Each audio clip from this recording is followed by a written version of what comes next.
দেশের অর্থনৈতিক সামাজিক উন্নতি আমরা গঠনে আমরা কাজ করব। রাত দিন 24 ঘন্টা আমরা পরিশ্রম করে মানুষের প্রত্যাশা পূরণ করব। গণসংযোগে আমার সাথে আমার সর্বস্তরের নেতা কর্মী সহ সিনিয়র নেতৃবৃন্দ যারা উপস্থিত আছেন, আপনাদেরকে ধন্যবাদ এবং কৃতজ্ঞতা জানাচ্ছি।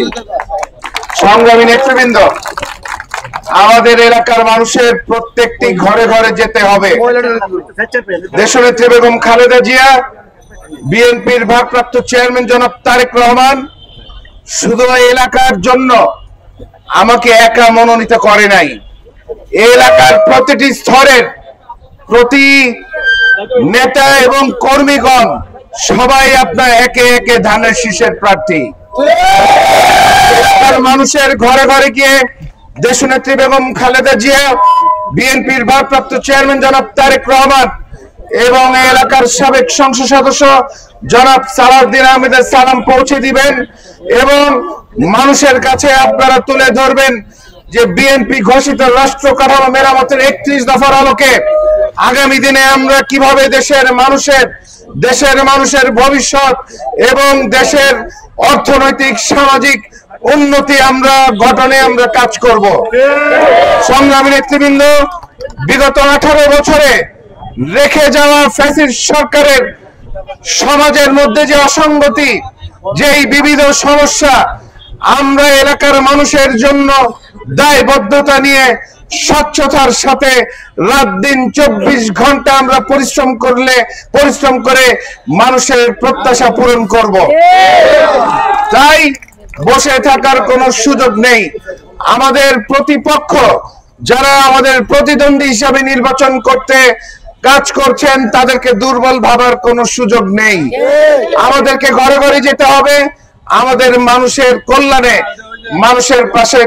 মানুষের পাশে দাঁড়াতে হবে। সংগ্রামী নেতৃবৃন্দ, তাই আপনাদেরকে আবারও আমি ধন্যবাদ জানিয়ে আজকের মতো গণসংযোগ 61 নম্বর ওয়ার্ডের এখানে শেষ করছি। আল্লাহ আপনাদের সকলকে ভালো রাখুক, এলাকার মানুষের কল্যাণে আমাদেরকে পরিশ্রম করার জন্য আল্লাহ তৌফিক দান করুক। আপনাদেরকে ধন্যবাদ জানাই।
রবিন ভাইয়ের রবিন ভাইয়ের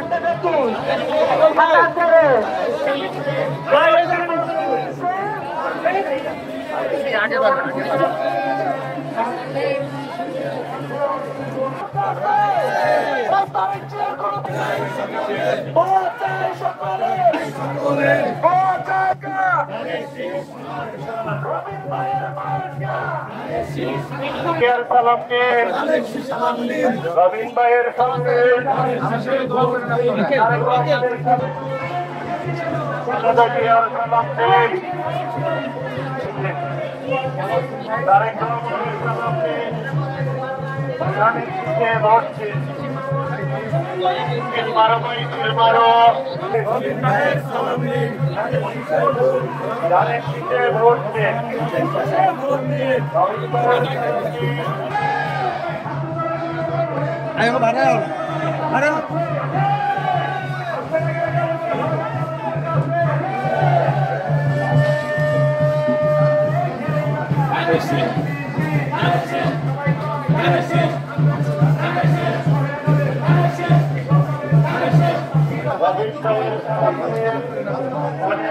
ভোট দিন।